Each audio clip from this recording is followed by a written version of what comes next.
welcome back to the shop. It has been a busy week this week.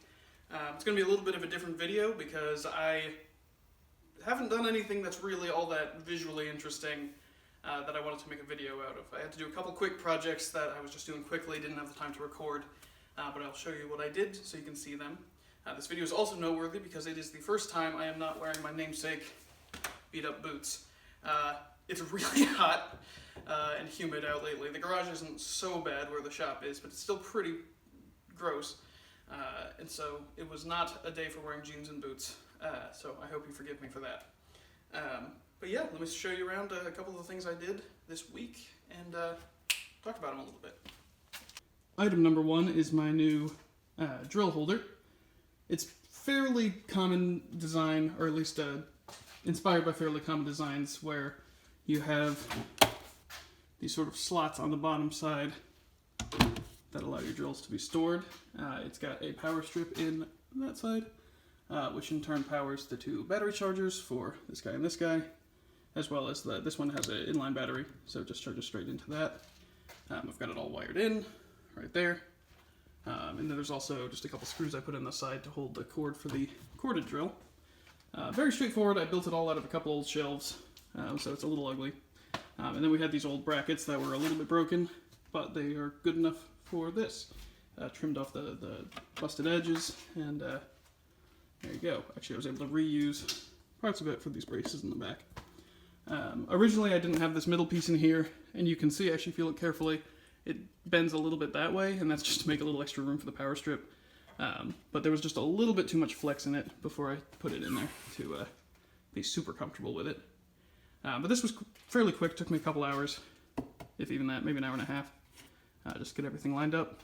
And yeah, it adds a lot of utility. We used to just kind of have all the drills down in this random little box down here, which was okay, but it was awkward, the chargers didn't fit, and I would like to have access to this end of my workbench again, so I'll be removing that at some point.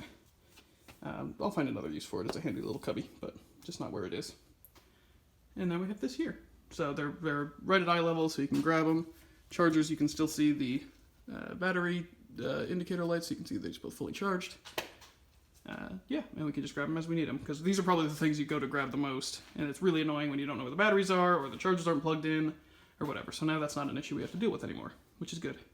I also have to move my little wall shop back here, just to down here. Sorry, buddy, you got demoted. But I do use this thing. I prefer this to my other shop vac just for cleaning up small messes. It's just better. And then I also had to move this dryer duct. Our dryer's right through that wall. This obviously comes down through here. Word of caution if you have something like this running through your workshop. Careful if you bump anything into it. We had an issue last year where some sharp corner or something caught on this, and it's relatively easy to tear through that tubing. And we had a lint explosion that covered that whole corner. So be careful of that. The next big thing, and it is a big thing, I can't even quite get it all in frame, is my new dust collector. So this is a Grizzly 3 horsepower single stage dust collector. It's a big boy. It's got the 2 collection sections, which is not super necessary to be honest, and if I end up not needing to worry about it too much, I may end up capping off one side and just running the one, just to save a little bit of power and effort and size of the closet that I need to put this in. But for now, this is what it is. So I just put this all together.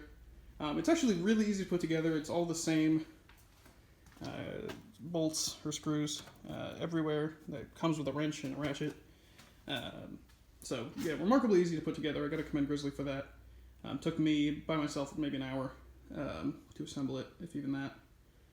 I will say I needed an extra pair of hands to get these wide strap clamps on over these collection bags, and I think eventually I will end up replacing those bags with some sort of tub or a little bit more stable thing just to make removing them easier, so I don't have to worry about messing with the clamps by myself, because that's just a pain.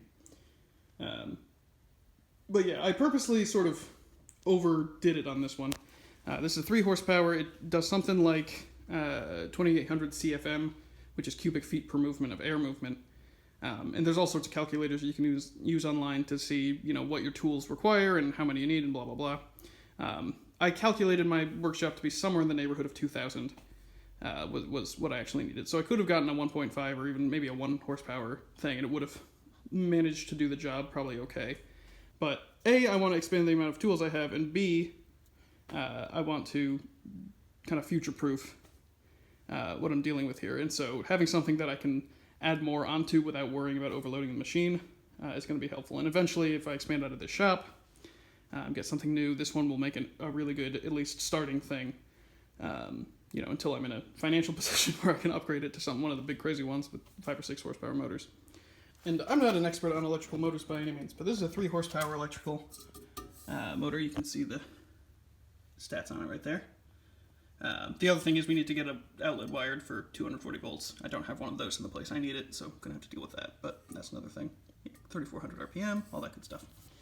The motor itself just weighs a ton, so I'm glad that this thing has a wheeled platform included with it. It makes it a lot easier to move around.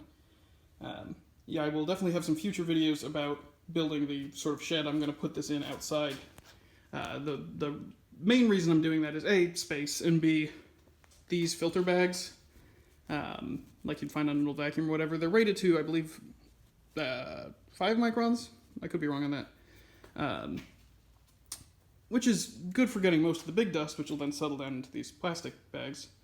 It is not so good for the sort of dust that you might breathe in, because all the stuff that's actually very harmful is the smallest, finest particles, which can be a micron or half a micron or anything like that. But putting this outside, the wind will take those away, no problem. So not super worried about that. And that way I don't have to spend another $200 on canisters for the tops. If I ever have to put this inside somewhere, obviously I will upgrade the filters, but that's another problem for another time. And the last piece I had to mention is I built a laptop. No, I'm kidding. I built this, let me move that out of the way. I built a rack and pinion, which is a device that is designed to translate rotary motion into linear motion. So you can see this is called a rack, I think. This might be a rack, this might be the pinion. I think that's it. Which is essentially a toothed bar that interacts with the mesh teeth of a gear to make an adjustable laptop stand. The reason we needed this is because my dad does a lot of improv over Zoom, because why not? And he needed something that he could have his laptop up at face height, where his webcam would also be at a good angle. You can see he's got his little back screen here. This is his office and place of work, but mostly it's an improv stage now. And so you can see,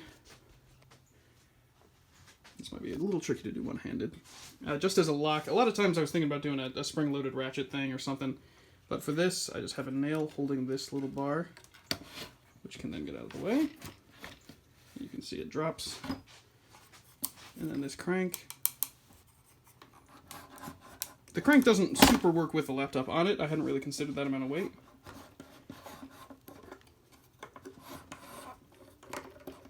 But it does move pretty easily.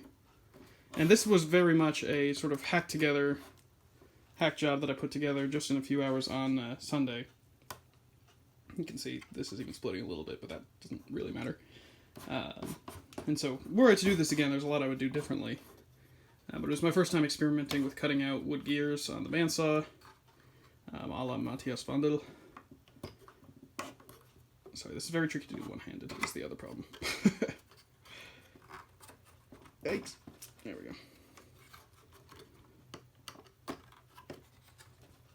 There we go. But yeah, it's a fun little contraption, and it holds the laptop pretty steadily. The base is just actually an old particle board tabletop that we had from a side table that we got rid of a while ago. So I just kind of glued and screwed the whole thing together very quickly. Yeah, and so I think I set it at the wrong height for him, but he can fix that because it's easily adjustable. So there you go, some wood gears. Never thought I'd actually find a purpose to use them, but that's an idea. I almost forgot this too. The other reason I didn't have a lot of time to film was my dad and I were in the process of redoing most of this porch. The vast majority of the substructure we left the way it was, but all of the planking is new. The steps are new. All of this was not quite falling apart, but it was getting to the point where it would fall apart pretty soon. And so, obviously we still need to paint it and all that, but my involvement in the project as of right now is done.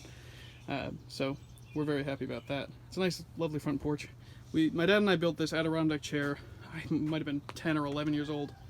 It was one of our first kind of proper furniture projects together, and it's still hanging in there just fine. And then, of course, our wooden Uncle Sam. I did not build this, although I did replace the brim of his hat and his base a while ago when they were running away, because you can't have Uncle Sam falling apart on us. So it's a little different style of video, but that's going to be the one that we get this week because, again, limited amount of time, limited amount of energy to do a full project this week on video. Sorry, my neighbors are having a socially distant picnic. But yeah, if you like this video or any of my other ones, feel free to subscribe. If you're not yet, go ahead and leave them a like, tell your friends. Every subscriber, every view really matters to me at this point, so definitely a big help for any of you who do.